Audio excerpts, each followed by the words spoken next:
this particular group about getting traffic to your site, we're going to start to focus on an element that's essential for your business or it's going to die. You really need to focus on delivering good quality content to your readers and the people coming to your site. If you can be unique and have a voice and you can include a lot of good quality content and you can keep it consistent, it's one of the sources of traffic that's going to just keep on building and building and building. Now, I've recommended in other videos that you don't put all your eggs into one basket by just following one source of traffic process. But one thing I will say to you is if you can create a central site, for example, a WordPress blog, you install it on your domain, and then you can continually add quality content to that site, over time you're going to see it produce you a fantastic level of traffic. If you're then using other resources that we've shown you or showing you throughout this series of videos, and you've perhaps watched some of the other videos already, you'll see we've shown you different types of ways of getting traffic. You can then use those tools to link traffic back to your central site or your blog. This in turn is then going to improve the quality score and ranking, and finally it's going to get you on those front pages of search engine results, which is ultimately going to be a huge resource of traffic for you. So get writing is something that's extremely important for you in your business. Get used to it, start enjoying it, and actually make it part of your daily routine. And whether it's focusing on improving the quality of your site with the content, whether you're doing article marketing and submitting to directories, perhaps blogging on your blog, a blog, or even guest blogging on other people's sites, and perhaps participating as well in things like blog carnivals, all of which we're going to cover in this group and series we're looking at now of getting writing. One of the things you want to consider when you're setting up your site is something called on-site SEO, which is search engine optimization. I'm not going to take you through this as a course because if I did, we'd be sitting here for a few hours now going through it step by step. There's a lot of information out there readily available, and I've included some great links for you in your resources report that shows you the sites you perhaps want to check out and start reading and taking notes from.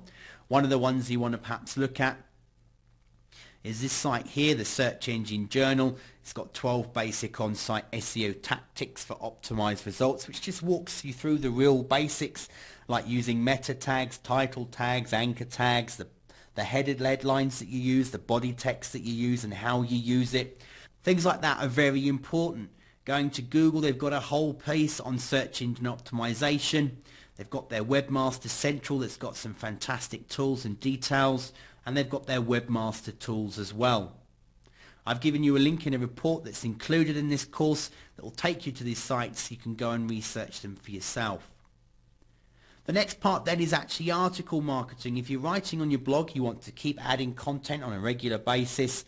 Some people say that you want to do between 10 and 20 posts a week, and that might be true when you very first start and establish a blog, but you can gradually back off and make it less over time. But as long as you keep some fresh content going, it's giving you more opportunity to be bookmarked and get that important traffic source coming back to your website. Then you can take other articles and you can actually submit them to article directories, and there's a number of those. There's Article Cube, which is a site that is becoming more popular in the Google searches results. Article Dashboard is another one that you can find lots of article content in here. ezinearticles.com has been the favorite choice of marketers for some time now and has recently seemed to have taken a bit of a hit from Google, although over time, as long as you're producing quality content on this site and you're not putting spammy stuff on here, you're going to see that it's going to build you links and get you quality traffic again in time. So don't just discard a forum or an article site just because it has a little bit of time out of favor with someone like Google. Simplearticles.net is another one, very simple service here of articles, but it comes up quite often nowadays in the Google results.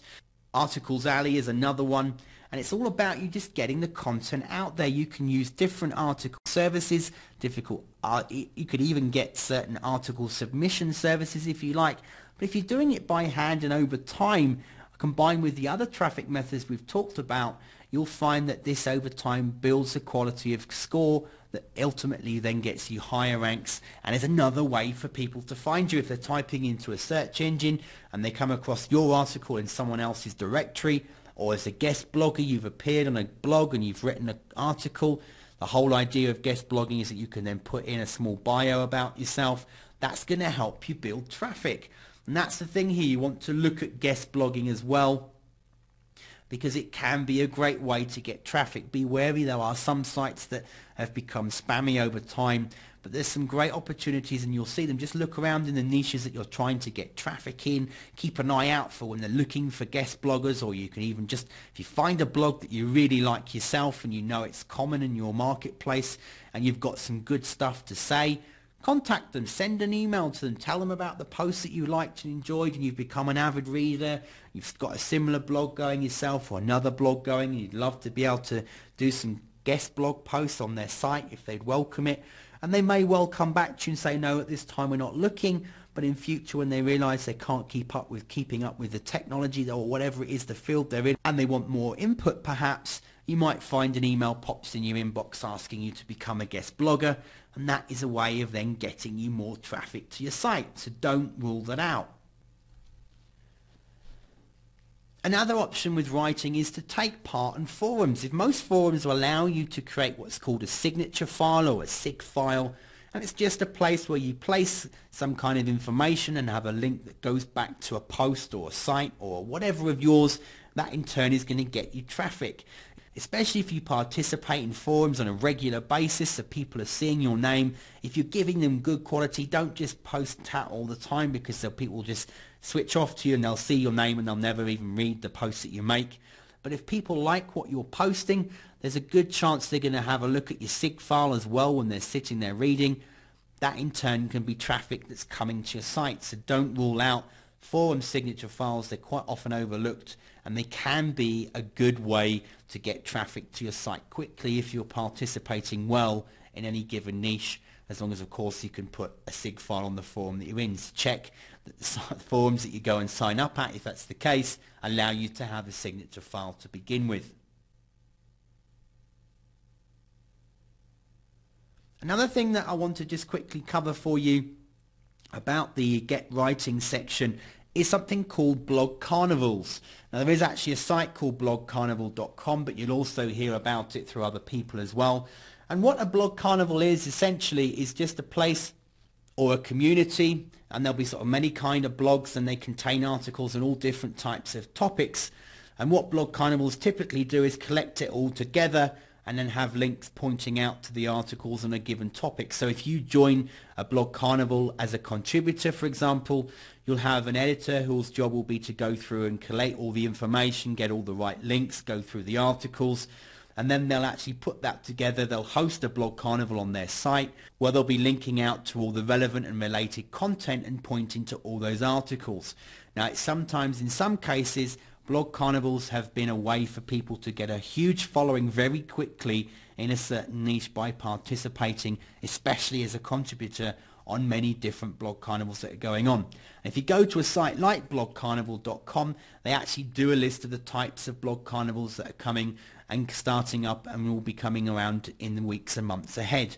And the wonderful thing about sites like this is they're actually free. You don't pay for this service. You're just part of the community and you get to actually include your content. So another way of driving good quality traffic back to your sites is using something like Blog Carnival and getting involved in them in your particular niche market.